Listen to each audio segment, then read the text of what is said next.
roads, and we have state roads.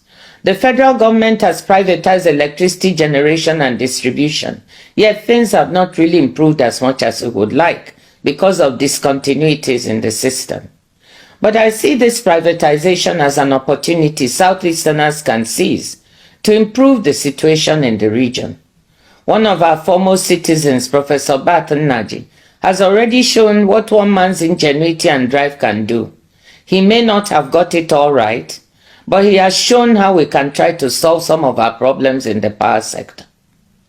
Now that the world is moving to renewables because of climate change, we also have the opportunity to move to off-grid solar solutions for our rural areas, while still looking to see how we use our gas for urban and industrial purposes.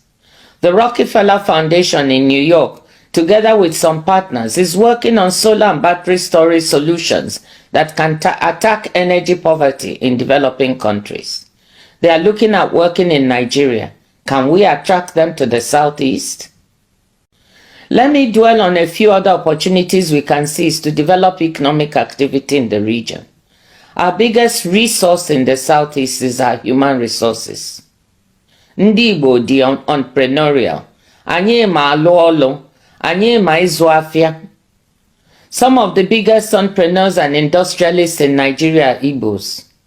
Many micro, medium, and small enterprises that thrive in Nigeria, West Africa, and elsewhere are run by Ndị Igbo. Have you ever been to the market in Niger, Burkina Faso, Cameroon? I have. And these places are full of enterprising Ndị Igbo. Then I ask myself, why is the Southeast looking so shabby? Why is our wealth and industry, apart from Aba and Nnewi, not so visible here in the region? How can we harness this entrepreneurship even better at home? Beyond Innocent, our wonderful brother, and a few others, can we get the several billionaires we have to invest more in the Southeast so that we can create decent jobs for our young people right here? Can we get beyond our individual beautiful mansions in our villages to make our Ndị Igbo lovable and livable? How can we have an apprenticeship model that a scholar recently described as, quote, the largest business incubator platform in the world, with apprentices emerging with skills, experience, and also startup capital, close quote, and still see our young people desperate on the streets of Onitsha, Lagos, and every small and large city in between? I want to suggest right away that we convene a Southeast Investment Forum, not for people from outside the region or abroad, but for our own Igbo business people. In this forum, we should examine what is blocking greater investment in the Southeast region and what we can do to lift these blockages. Only after this should we do a Southeast Investment Forum where we can attract outside foreign investors. Let me use this occasion to also let you know that yes, there are investors that can be attracted. This is a very important moment in the world where investors abroad are seeking to diversify their supply chains due to the vulnerabilities they've seen as a result of the pandemic and the war in Ukraine and the ravages of climate change. Certain supply chains are being considered. Pharmaceuticals, for example, fertilizer, labor-intensive industries, and yes, technology. The question for us in the Southeast is, can we attract any of this supply chain diversification? Technology is where the world is moving to. Artificial intelligence is what the world is talking about now, and it is exploding. We already have so many of our young Southeasterners involved, from fintech to electric motorcycles. From where I sit at the WTO, we can see that technology and digital are critical. The fastest growing segment of trade is digital trade, especially digitally driven services trade. When I talk about digitally driven services trade, this means anything from streaming music and movie services to delivering accounting and backup medical services. Digitally delivered services trade is growing at 8% per annum compared to 5.6% for goods trade. We have the human resources, the trained professionals to benefit from digitally delivered services trade.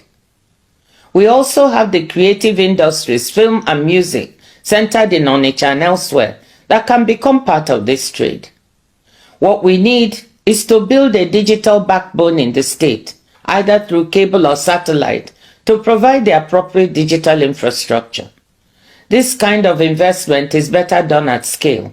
So I hope, Excellencies, that you can get together to figure out who to approach and how the supportive policies can be implemented to attract this kind of digital infrastructure investment.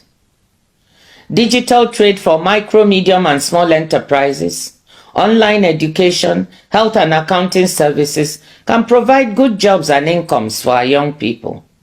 Enugu is already becoming something of a hub for tech and digital in the region. I wonder whether we can build on this to develop our own Enugu Valley, as I know other Nigerian states are working on their version of Silicon Valley, California. Regarding pharmaceutical supply chains, the Federal Minister of Health, Dr. Mohammed Pate, is working on this to attract this supply chain to Nigeria. I suggest that as a region you approach him to see if you can work together to attract vaccines, therapeutics or diagnostics manufacturing facilities here to the southeast. Aba is already a manufacturing hub along with Nnewi. What goes on in Ariaria industrial market, despite the infrastructure and other challenges, never ceases to amaze me. They can label what they produce made in Italy, made in Korea, made in Japan, but the truth is, it's made in Aba. I know Governor Abia has his sights set on trying to improve what is happening and improve the environment for those working in Aba. Again, can we all work together to build up and build out both Aba and Nnewi as industrial hubs? But let me say there is no reason why factories can not also be located in Owerri and Abakaliki. Let me touch on another important resource we have that we can make better use of. That is the large Igbo diaspora. Surprised when I took an informal poll of a gathering of people in my village, Umodisi Ngwumwahia, to see how many families had at least one member in the diaspora. Surprised to find that almost everybody put up their hands. The Southeast has one of the largest diasporas in Nigeria, if not Africa. There are Igbos everywhere, from Douala to Durban, London to Leipzig, New York to Newfoundland. Igbos are highly educated professionals, university professors, doctors, lawyers, engineers, accountants and nurses, and also big sports stars in football and basketball in the USA in particular. All are willing to support the development of the region if they could find a stress-free way to contribute, and I mean stress-free. Drawing on these diaspora resources, there is no reason why the Southeast could not become a service hub for education or health in the country and the region.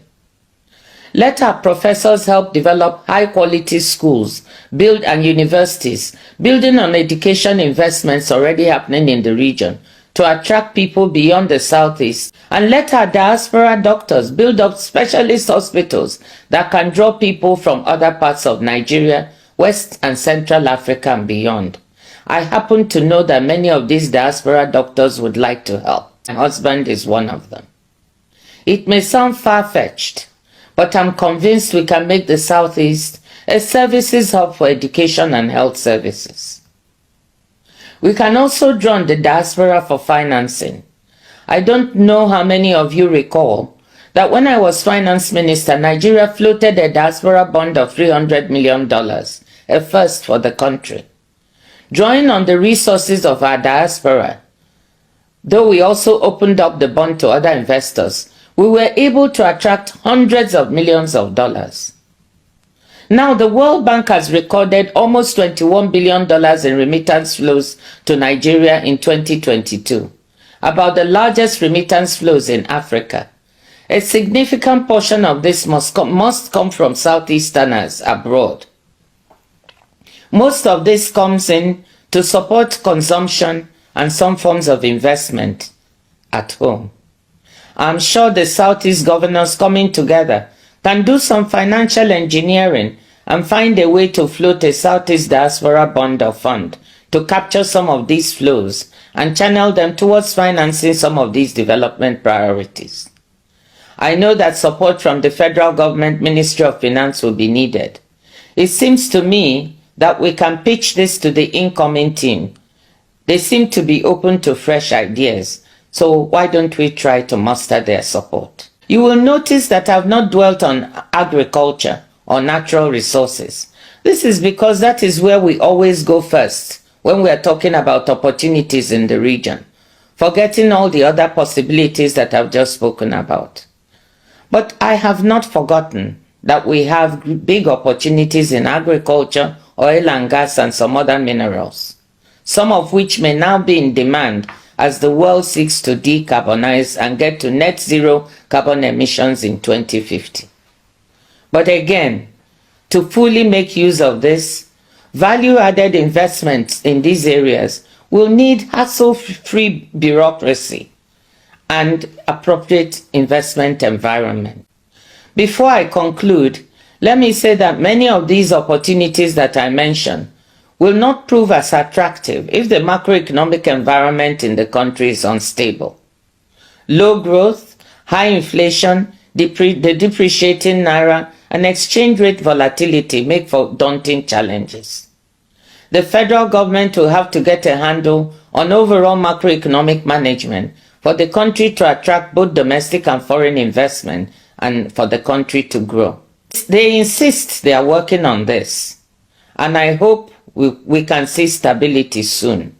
In the meantime, Southeast governors must work on the elements they can control, many of them listed above. Excellencies, ladies and gentlemen, let me conclude by saying that I'm optimistic. Yes, I'm optimistic for the Southeast. Your coming together at this time is a great sign. Our youth and women are vibrant. They are ready to work. They're just waiting for a truly committed leadership. We have what it takes in the Southeast. Let us just get on and do it. Igbo kwenu.